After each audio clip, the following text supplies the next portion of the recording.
like that. Uh, what is up, guys? Welcome to another episode of the Smart Flip. We're back to doing some live stream of these podcasts. Excited to be doing that again. We were trying out a fancy software, ended up not liking it. So it is what it is. But anyway, we are back with the Smart Flip. And today, guys, we're going to be talking about flipping smarter and not harder. So hold on. What's going on here?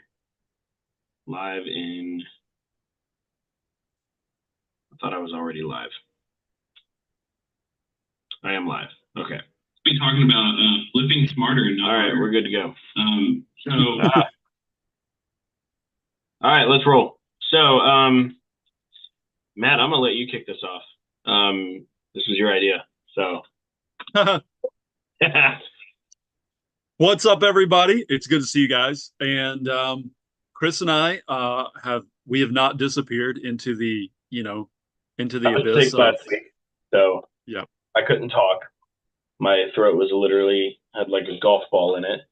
So I just said, we'll just move it back to next week. So here we are. We're back. So here's a little extra on the side. If you ever have a sore throat, go to Starbucks, guys, and order what they call a medicine ball. Okay. Just walk up to the register and order a medicine ball. It'll help your throat feel a lot better. Okay.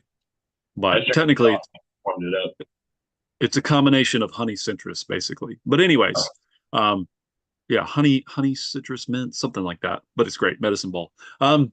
So hey guys, a lot of people, and I'm chewing gum right now just because it kind of gives me somewhere to direct some of the occasional nervous energy I have as a reseller. But sometimes I think that a lot of resellers, here's a very common phrase that I hear: stuff is slow on eBay. Things aren't really moving or selling on eBay. I think that is not really that true. I understand that there are seasons like Q3 and Q4, especially where sales increase and people are in a buying mode, and then tax season, people aren't so much in a buying mode. But I personally believe that if you are strategic about how you approach this hustle and you know how to hustle a little bit smarter, then you're going to be able to find plenty of deals. You're going to be able to sell plenty of deals. And I think all of that is just excuses that people like to hang their lack of results on. And I think you got to let all that stuff go. And I think Chris and I'd say, are pretty darn agreed on this point. But no, I want to hit on that point really quick. What you just said. Go ahead. Yeah. Is it is amazing to me how people lay their non-accomplishment or like their quote unquote failures. They'll hang it up as like medals and show it off and be like, this didn't work for me because of blah, blah, blah, blah, blah, blah, blah. I'm like, I hear that a lot. But like, what is working? Right. Right? Like, how do you figure out what is working? Well, you go to the guys that are actually making money. Let's be real. Like, I've never once heard Jackson complain about sales on eBay. Never once, ever. That's a fair point. Same thing with Isaac and Jared and all the other guys. Like, I've never once heard them complain about that because they just figure it out or they ask for help. Instead of complaining, they ask for help. Yep. Like, instead of, wearing their medals of what's not working, they just, they go find the guy that's winning and they're like, hey, what are you doing? Like, what's going on right now? What's working in your world? And then they apply. That's what they do. Yeah. So I just wanted to point that out. No, I think that's great. It's a perfect segue because, like, okay, so the people who are winning, let me reframe that. The people that are making money or making more money than you are, or more money than the person who's like, hey, stuff's not moving on eBay. Okay, what are those people doing to ensure that they continue to have sales? Because, I mean, this is measured in, did you make profit today or did you not? Right? It's pretty cut and dried. You don't get a participation award in the adult world, right? No one's going to give you a trophy for trying hard on eBay. And so for me, I'll just mention a couple things that have kind of helped me to keep product flowing when others aren't. You guys know I sell a lot of video games, VR systems, and video game consoles. And one thing I do is, I might sell things separate than the way they came from the store. Or sometimes I list those things and they sell. Sometimes they don't sell. And I realize, you know what? I bet those items will sell better together than they would separate. Right. So I have to pivot and sometimes create a secondary or third tertiary listing to ensure that my product keeps moving. But the name of the game is, learning how to pivot when it feels like you've kind of hit like this causeway or this flow of water that just stops, right? The last thing you want is for your profits in your business to kind of feel dammed up and like, oh, there's just these unseen forces that are beyond my control that seem to be like those things only have power if I give them power. You don't have to give these unseen circumstances like, oh, eBay's just, I don't know what they're doing on I don't really care. Like, I've got to make money. So if it's not selling on eBay, I've sold on Mercari. I pivot and I cross post onto another platform Now, because I want to stuff will. add also, like once you're done here, I want to add No, like go. not industry specific to phone flipping either. Like I see this, so Yeah. we're making a pivot with Resell Deck and now offering that to couch flippers and watch flippers and all of these different types of flippers because the system works, the ads and everything they work industry whatever, like they work in other industries very well, actually sometimes Yeah. better than the phones. But like I see the same thing from like the couch flipping community, right? It's like, oh, sales aren't happening. Facebook changed their algorithm. We're all doomed. It's kind of like the phone flippers whenever the RSIM got taken away. Like I was talking to somebody the other day and they were like, yeah, phone flipping just hasn't been the same since the iPhone 13. And I'm like, what do you mean? And he was like, oh, they took away the RSIM, man. You didn't know? Yeah, profit dried up right after that. And I'm just like, where have I been? Did I miss that part? Right. Use the RSIMs. I just kept things basic, right? Yep. Like if you figure like it's very interesting how it's not like these complaints are not industry specific. Like they happen Right. across industries, and Yeah. it's just due to a little bit of ignorance, and ignorance is okay. The great thing about ignorance is once you realize you are ignorant to something, you can learn about Hmm. it, right? True I that. love Yeah.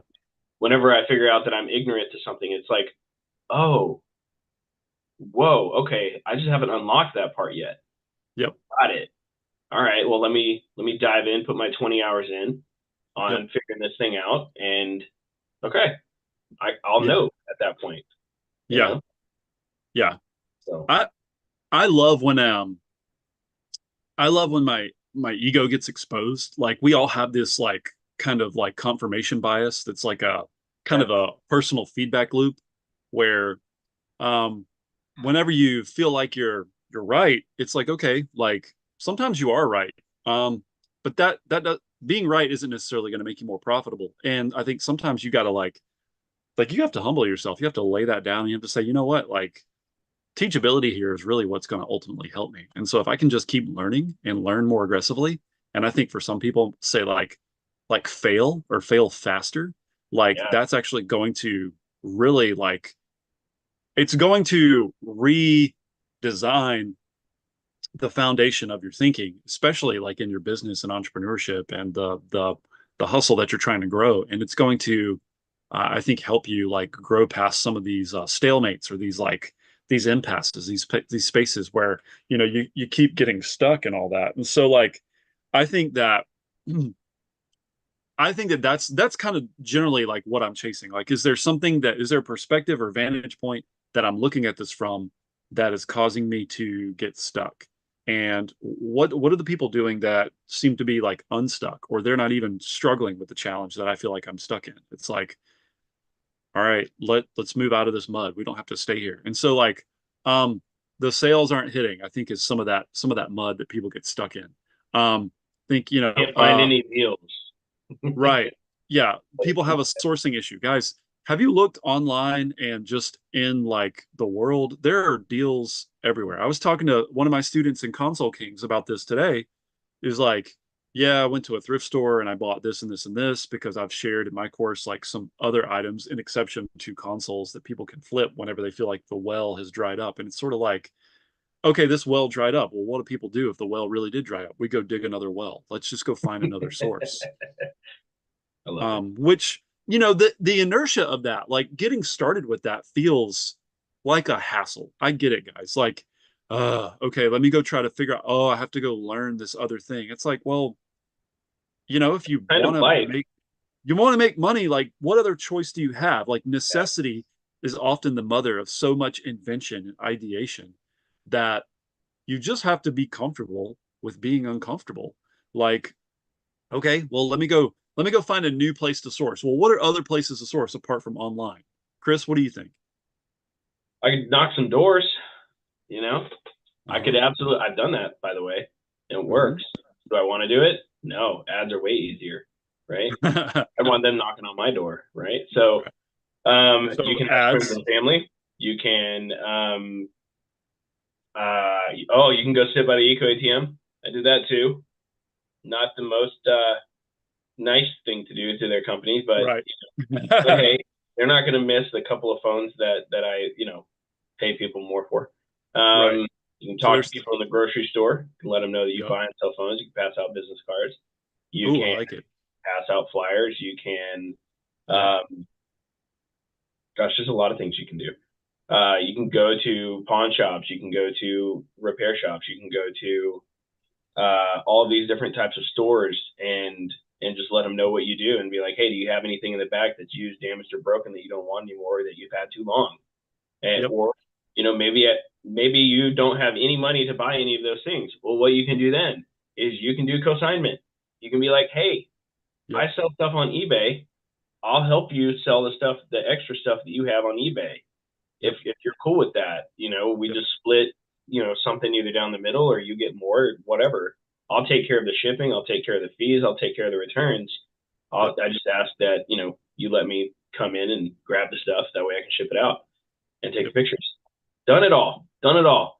I just found what, 8 different ways to like Yeah. That make the was needle move, that was right? 8 different avenues. I'm gonna stack on and add to Chris's listing. Okay, this is a little bit more scrappy, but estate sales, yard sales and garage sales, online auctions, okay, public auctions, Yep.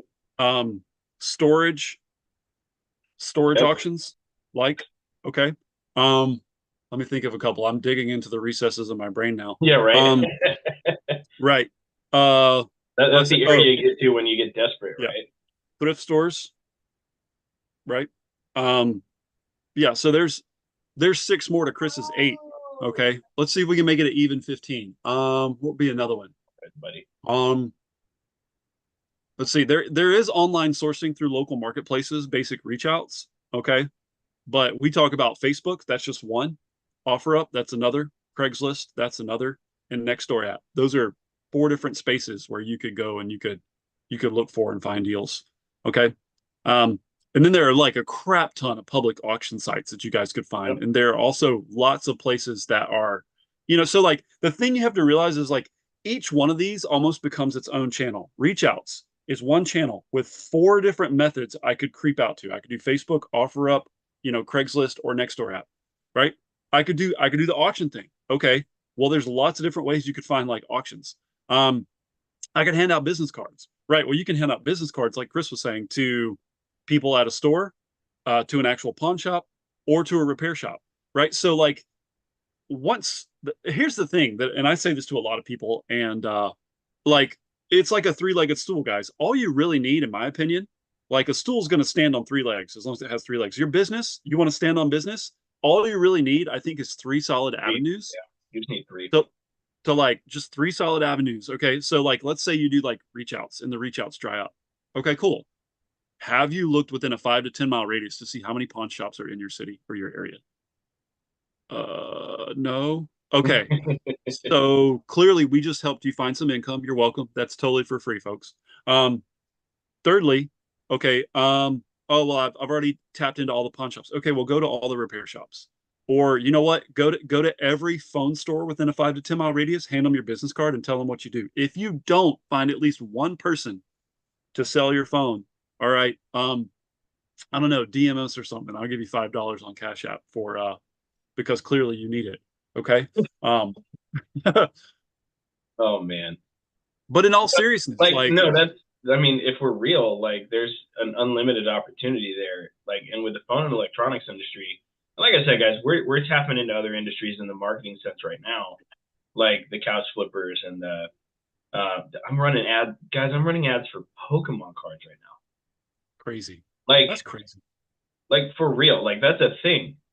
Like, like I didn't know that was a thing. And so I got a client right now who, he wanted to run ads in his local area for Pokemon cards. And That's I was awesome. like, I'll try it. Like, we'll do a 14-day trial and kind of go from there. And, you know, first deal, it's like a $700 Charizard. And I was just like, okay, there's Bro, something here that I don't know, apparently. yeah. So I What are need we to look missing? into this. So, Mm, like, but the thing that I love about the electronic space is like, you can't really go to many stores for Pokemon cards. Like, you can go to Walmart, you can go to like stuff like that. But like, you yeah, can't go in there and really negotiate on them very much, yeah, right? yeah, Like you don't have that ability to do so. yeah, Um, with the ads, we're targeting collectors, right? So that's a different type of thing. There's not as many of them. The great thing with electronics is there everybody has them. That's like the beautiful part about it, guys. Whenever I first got started in this thing, like I was asking my mom for like old electronics that she had, yeah. like that she didn't want anymore. She ended up giving me like six crappy digital cameras that ended up selling for like 15 and $20 each, you know, Yep, but that was a start, right? yep. Um, so, I mean, a lot of you guys have family members and friends that have a lot of stuff that they don't want. Another thing you could do, and the last garage sale that we had, this actually came into my mind, is you could actually host garage sales for people. Like, think about that. Like, Yep, you could totally do that. yeah, And that's another kind of consignment type thing, right? yep. Or you could sell stuff for people. Like Mhm, there's a lot of ways to get started for almost free. mhm. Like in this business, the only like cost that it's gonna like incur is that you have to learn a lot in a Yeah, very short amount of time. And yeah, sometimes that happens. Let me give you guys an example here. So, um, about a year and a half or 2 years ago, I um I built a webinar that and I had never really built a like super selling webinar before. Like, and some of you guys that are watching this might have been on it too. It was great, but I built that webinar and like I made the deadline for myself exactly like 6 days. Like that was the deadline. Like we were gonna go live on like that sixth day.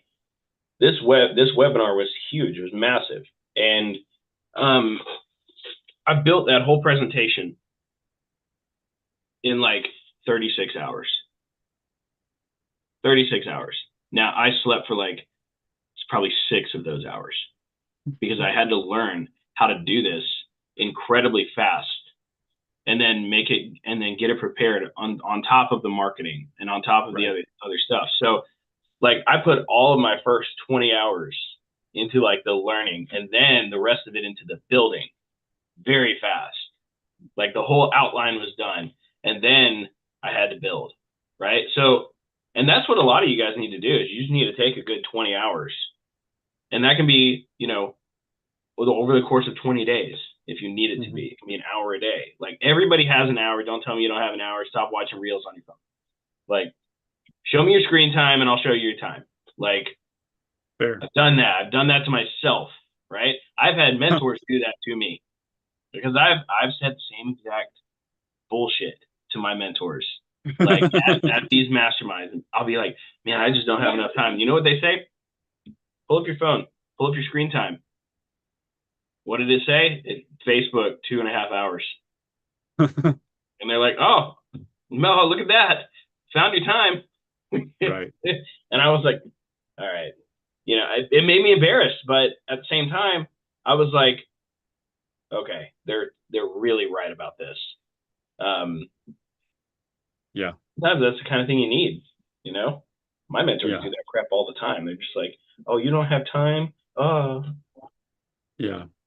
I think it's really, really important to realize for whoever's listening and whoever's watching this and whoever catches this replay that your capacity to change, to make adjustments both internally and externally to the things that are around you, and the things that are happening, in you, uh, your ability to change is directly proportional to the amount of truth that you can absorb in these singular moments. So if you can hear stuff like what Chris is saying, if you can hear what's being said here, and go, you know what, there are some things that I could afford to change and make adjustments on.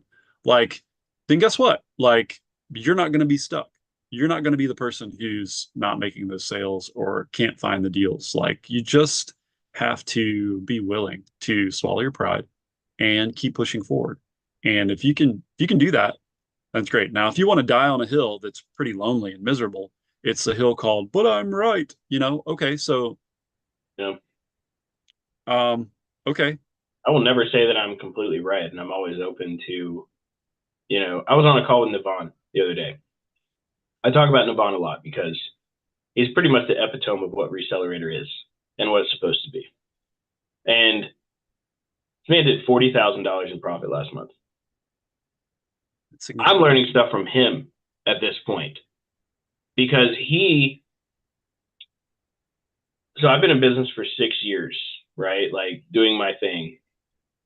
Navon's been in business for 5 months total. But in business years and business experience, and he's probably at the point where he's about 2 to 3 years in business experience wise. Yeah. Why do I say that?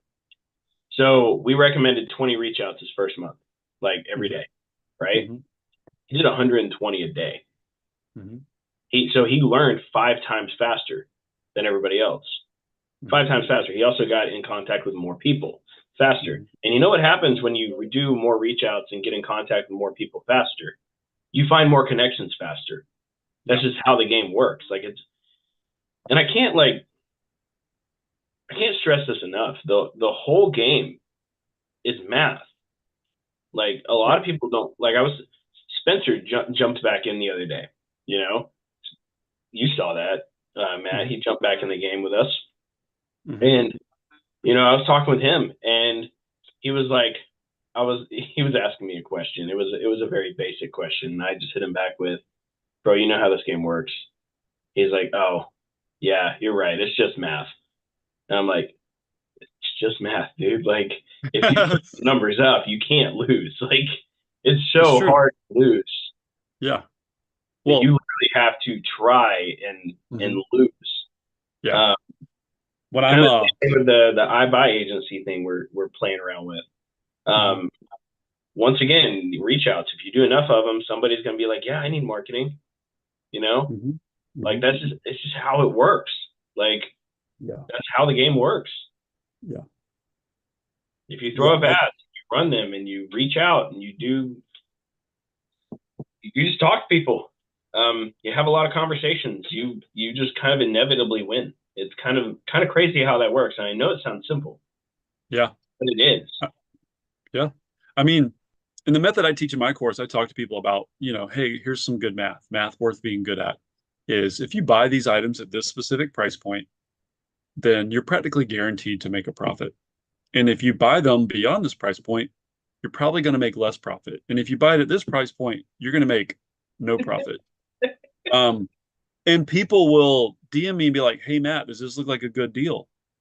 Then I'm like, well, what did I teach you in the course? Oh, let me go back and watch that module. Mm-hmm. Oh, okay. Yep. Okay. Well, what's this item valued at within what you're buying? Okay. Does that make it a good purchase price or not? Let me crunch these numbers.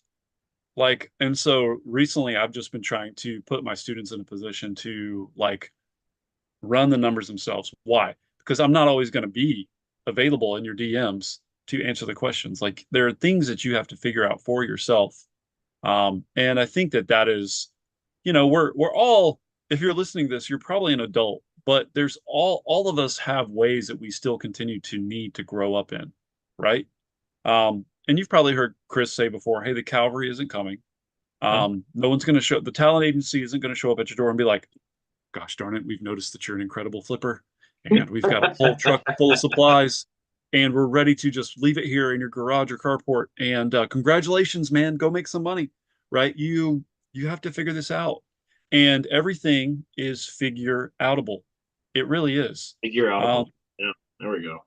it just takes some resilience and some sweat equity and elbow grease. But the more you do those difficult things, the more your brain builds a bandwidth for that stuff. It's like what felt hard at one point, it's like always going to be difficult. Like everything's difficult till it's not. And so like when you start to deconstruct the challenges of things, you realize, oh, okay, everything is a consumable elephant. All I've got to do is take this one bite at a time and I'm going to be able to figure it out. But here's where I think so many people get gummed up, Chris, and I'm personally guilty as well. I'm going to throw my backwards hat in the ring just like everybody else. But like I think a lot of people get gummed up because we think that our circumstances are exceptional. Or, we get caught in like our emotional feels. Oh man, like I'm experiencing challenges and problems unlike anybody else. I mean, when I start really looking hard enough, I I can always find somebody that's more challenged. And I'll give you guys a quick story. And I may have shared this on a previous podcast, but I can't recall that I did. Um, I might have though. I went to a Panera Bread when I was traveling to St. Louis one time and stopped. And this girl came up and served me my food. And I realized that I don't know how this was possible, but she was a server, but she had no hands. Like she Huh. did, she didn't have, whether she was born without any hands, whether it was a consequence of some accidents or surgery, or I don't know. It felt like such a personal question to ask that I wasn't going to be that guy to ask that question. Like, hey, what happened to your hands? That just feels rude, and really non-empathetic. And so, but I watched her smile to everybody that she greeted, and to see the joy she had and to realize like there's so many more people that are just so like unjoyful or ungrateful and their circumstances are far better than hers. I'll give you guys another quick one. I have a close friend who lives in North Carolina. He's an amputee. He is missing his right arm from about here down. Okay. And he had his arm torn off in a machine shop when he was 19 years old, Hmm. lost about 40% of his blood, right? Uh, Nearly died. Okay. But at one point, he actually held the world record for the longest golf ball drive by an amputee. Um, Wow. I've Awesome. watched him hit golf balls, like, and he's better than me, and I have two good arms, and I still suck out loud. I'm so bad at golf, right? That's why golf's a four-letter word. We all know that, whatever. But all that to say, like, I think it's always helpful to think about your own vantage point, like and so gratitude can be a thing. And when I'm privy to these people or I'm in proximity to people and experiences like this, all it does is it just creates like a bigger buildup of me to say like, man, I have so much to be like thankful for, and I can figure this out. I'm pretty sure I can figure this out. If I look at this from my perspective, I'm actually probably doing a lot better than most people. Let me Yeah. not take my circumstances and make them exceptional or give them the power they don't deserve to somehow like lord over my life and like dominate. You don't have to bow down to the things that you feel like are controlling you guys. I think in a lot of ways it's probably just an illusion and you just need to break out of this shell. No, I totally agree with that. I was and a lot of times your emotions can like get the better of you. Like this even happened to me Mm, yesterday. yeah. Like I don't really have that much to worry about. Like I guess like business is Yeah. good, you know? And Yeah. but like yesterday for no reason whatsoever, I was just like things are not going well. First thing I did was I went to the gym. Uh-huh. Uh because that's a really good like I went on a walk and then I went to the gym because Solid. that Yeah. cleared my head probably better than anything. It always Yeah. has. Yeah. And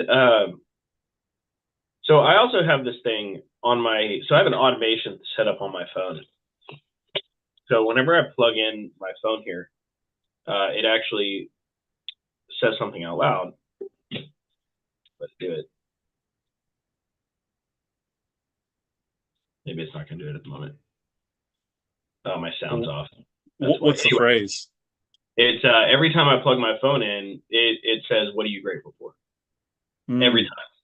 So it just reinforces. And yes, I am rocking an iPhone 11. I got it for $20. I mean, hey, like, so I have a rule. This is a no judging zone over here, Chris. I have a no rule. Judging. So the cheapest and the goodest phone that I can get, like for that amount, is the one that's my like ride or die for that time until I get another one. So if I get an iPhone 14 Pro Max for $50, that'll probably become my new ride or die at that point. Yeah. So like that's just kind of how my stuff works. Because I had an iPhone 20 SE for 5 years, so it's all good.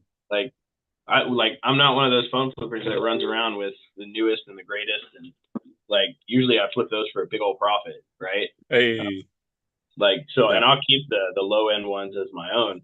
It's really funny though whenever you're working with customers, they'll be like, "I'm selling you what? You have an iPhone 11?" I'm like, "Yeah, I got it for $20. I mean, it's a heck of a deal, man." Like, yeah, that's funny, bro. It's only gonna sell. It's not gonna sell for that much, It's it has a small crack on the back, so it'll sell for like 120 right now.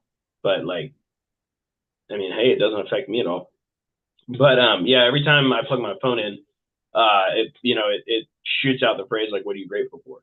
My son is like he's so used to it at this point where he's like, "Is that for me?" And I'm like, "Yep. What are you grateful for?" I love it. And then like he'll just say something and be like, Minecraft or something, something. Of course. So, he's what, 5? Yeah, he's 6. Yeah. Oh, so, okay. He's into the mines. That's good. But I don't know if you guys are commenting or not. Maybe I don't have the comments on. Chat filter. We might actually have some. Some questions in the chat. And I may not have turned it on. I'm not sure. It's all good. Anyway, I think we're having a good conversation about this anyway. So like a lot of you guys are just creating what Matt likes to call like invisible ceilings. I love that phrasing, by the way. Like people just kind of create their own inadequacies essentially, and we all are given the same 24 hours in a day, stuff like that. Like we're all given kind of the same tools to work with. It's kind of just up to us to actually use them, right? So so I posted in the phone flipping games the other day that I was picking up 36 more Oculus Quest, and we got a lot of people that were like, how do you find stuff like that? Right. Well, I just do what I said. Like I just did 20 reach outs that day, and it magically happened that I came across a guy who owns an arcade. Wait, so the math worked in your favor? Yeah, like if you do enough, you eventually get some big old deals out of it. It's true. It's true. Like Aaron talks about this all the time. He had that one day where he made $15,000 in profit. But he was just doing the same stuff he did every day. And, he went on to say on that group chat with the Recelerator guys, he's like, look, I've done like 36,000 conversations, and it's only happened once like that, So like, you got to just throw the numbers up. Now, I mean, he makes on average about $500 a day in profit per day. It's pretty good. And Aaron lives the easiest lifestyle that I know of anybody. Like I met that dude in person. He's chill as a cucumber. Like he could be making a lot more, but lives his nightlife in Vegas and he makes $500 a day. I mean, I can't really can't beat that. I mean, he'll tell anybody he makes 10 to 14 grand a month net profit reselling phones mostly, but electronics too. But like the cool thing is there is this inertia, there is this barrier of resistance of entryway into any field. Like and it doesn't matter if you're going to go traditional route, if you're going to go through school, if you're going to go through college, if you're going to break into like an eventual job or career, if you're going to be an entrepreneur, and be your own boss and figure that out, like you're going to pay for it in time, sweat, and focus in some way, shape, or form. So, what is deserving of your time, focus, and energy, right? Like, because no one's just probably going to put a check. And I mean, I don't know.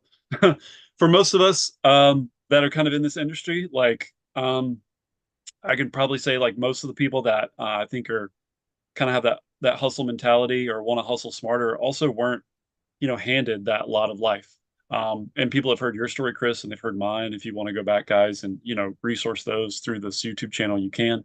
Um, but the eventuality is you have to find a way, and you have to realize that there's going to be an investment on the front side of this. But on the back side of that, getting back to what Chris was saying, like this does get easier. Sometimes it gets harder before it gets easier. And I think that's the point where, like, okay, here you are at the beginning. It's exciting, right? And, here you are once you've kind of settled and established an actual, like, flow for this. I think the thing that's hard for a lot of people is they don't have any precedent of what to expect because you're literally like, this is like building a plane as you jump off the cliff. It's like, let's go fly. And now you're having to put this thing together. Yep. Oh, you know, you know, this ground is inevitable. It's coming up fast. How am I going to do this? And that is uncomfortable terrain for a lot of people because we like our comforts. We like um we like being settled. And kind of the older I get, yeah, sometimes the more comfortable I kind of feel about, wanting to be comfortable and being settled in. And so it can be really helpful to go to the gym. It can be really helpful to go run a few miles. It can be really helpful to consistently like seek some things that bring a little bit of discomfort, take some cold showers. And you can watch any Andrew Hubert video or Yes Theory video on YouTube, and you can find these people consistently. Watch Wim Hof. Those are three different Mhm. influencers right there that could all put you in a place of discomfort. But you're going to have to push through that barrier in some way, shape, or form. So, how are you going to do that? And how are you cultivating or helping to, craft yourself into the type of person that can manage the discomfort that comes with wanting to build a business? Because in some ways, what's funny, Chris, is, and I don't know if we've ever actually talked about this, a lot of people are like, I want to leave my 9 to 5 and I want to work for myself. Well, in some days, I left my former job teaching where I worked from 7:30 a.m. to 3:30 p.m. And now I find myself sometimes working longer hours than I used to work.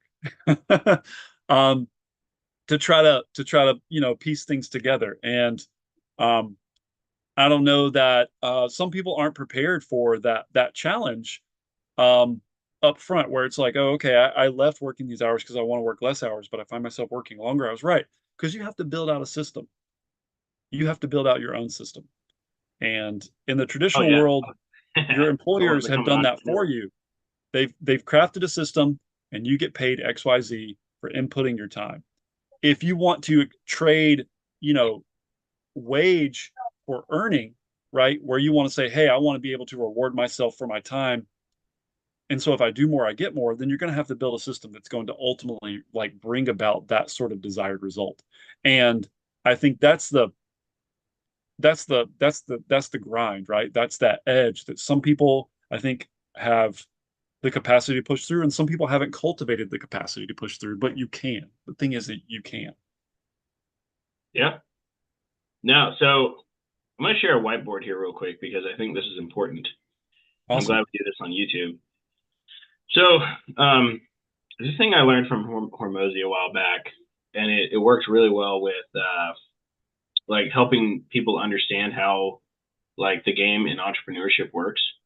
So, um, I'm going to draw it out here real quick, and then I'm going to explain it. So, the game of entrepreneurship is like this. Okay. So right here, this very first part here, and I'm not sure how to do dots. Let me see. So this first part here is where you start. This is called like uninformed optimism. Okay, I'm Mm. not going to write this out. I'm just going to kind of go over it because Matt's got a jet here soon. So this first part is called uninformed optimism. I call this excitement. You're excited to get started. Like that's kind of how it works. Okay, everybody's excited. They found this new opportunity. You're like, I'm gonna do this. All right. And then you get to this little hill up here, this little high, right?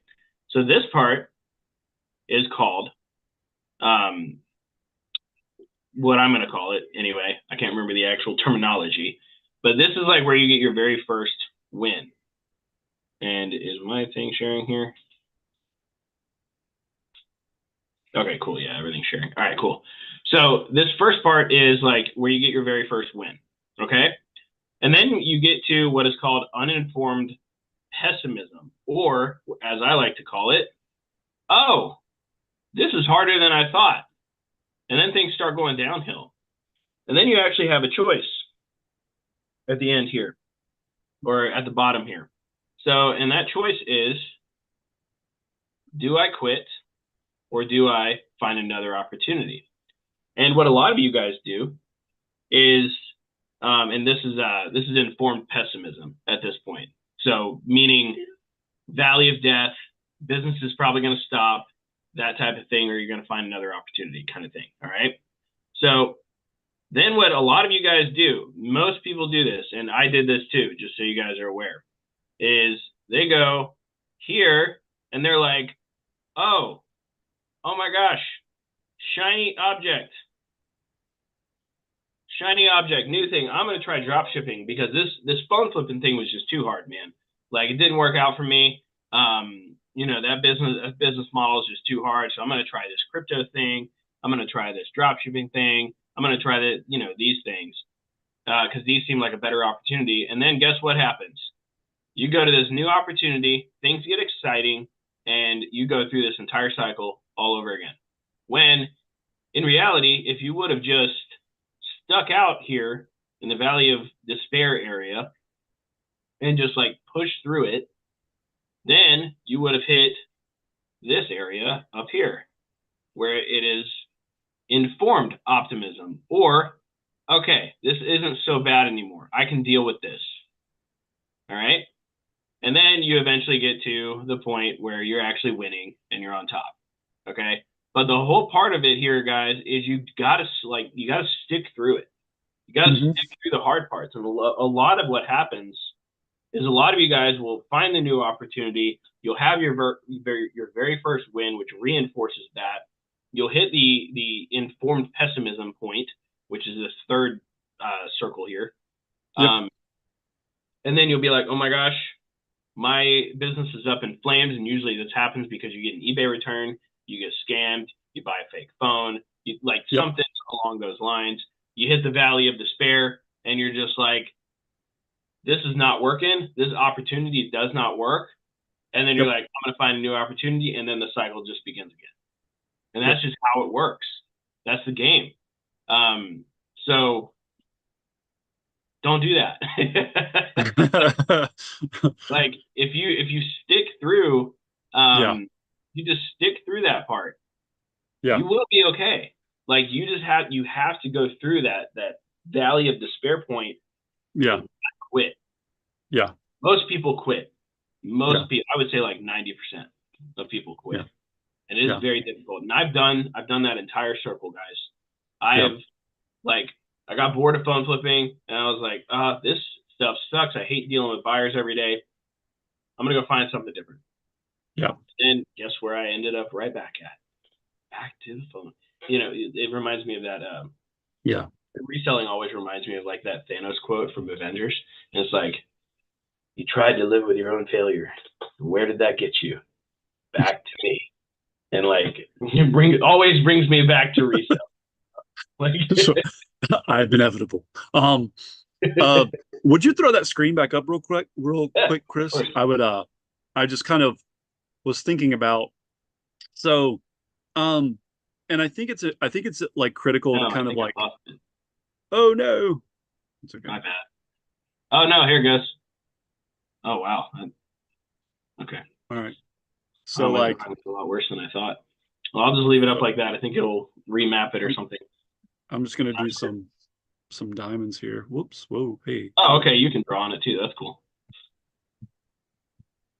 All right. Is it gonna let me? Yeah. There we go. Some circles. Circles. Okay.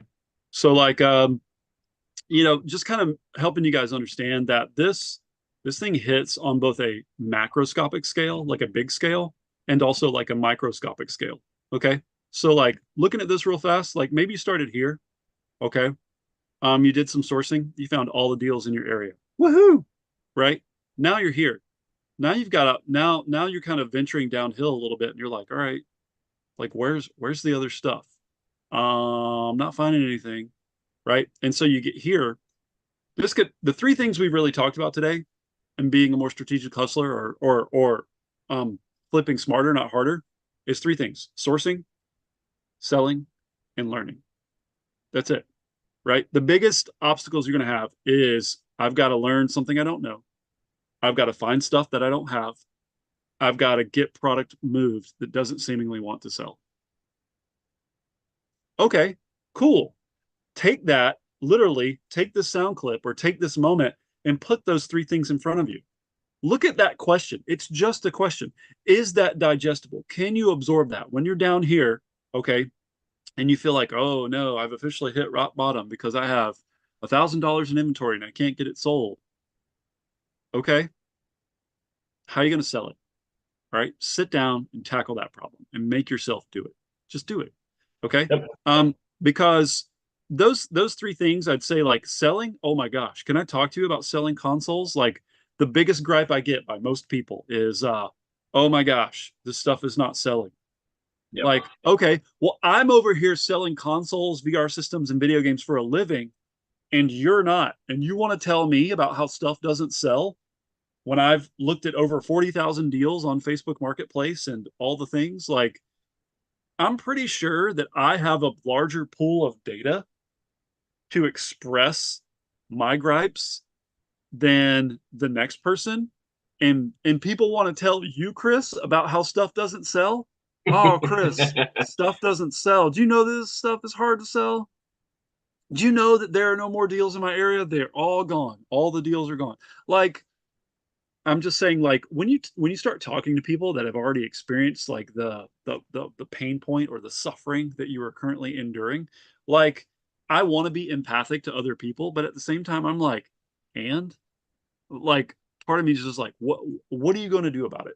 And I mean, no disrespect to those of you that are listening, but if you stare at those problems like sourcing, selling, and learning, if you bought something and it's not selling, that is your problem. That's your problem. What are you going to do about it? And then Figure I it just out. want to add here, guys, like Recelerator bridges the gap so you don't so that now okay, I'll be real. I mean, let me be Yes, it even more does. maybe a little bit more real here.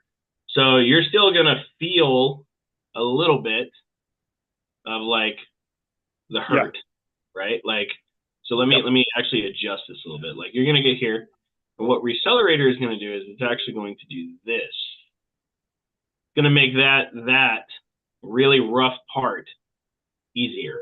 All right. Like that's probably more like it actually.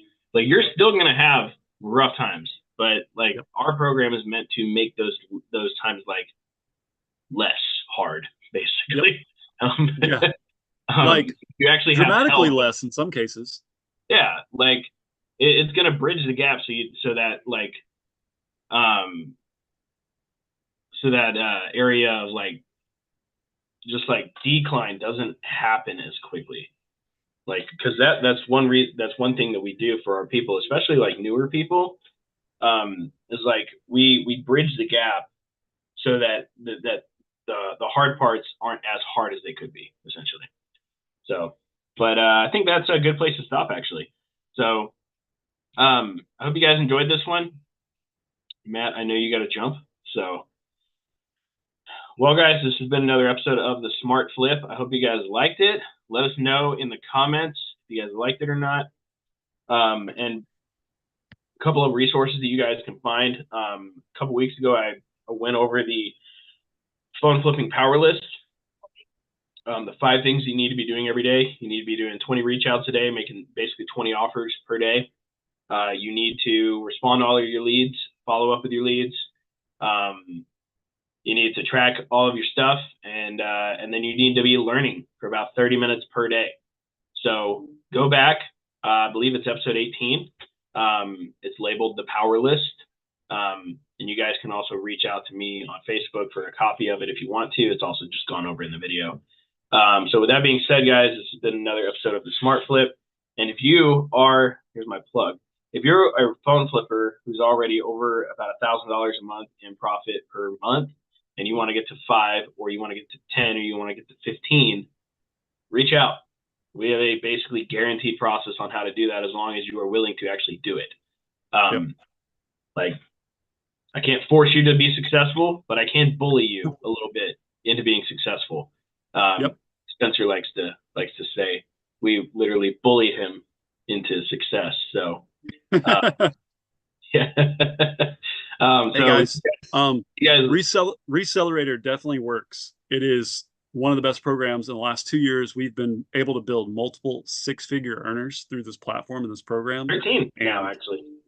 Yeah. And so like 13? 13. Yeah.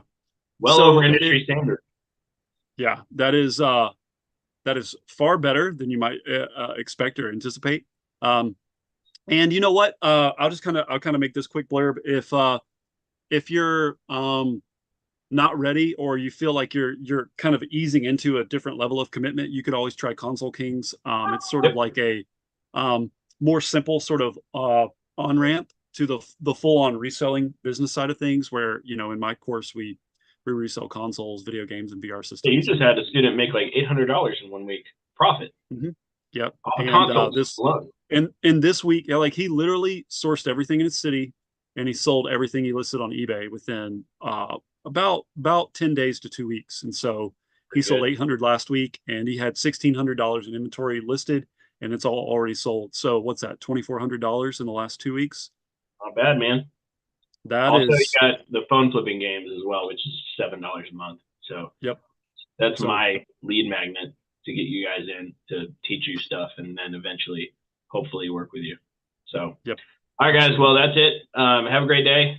I'm gonna go do a Texan thing now and shoot some guns.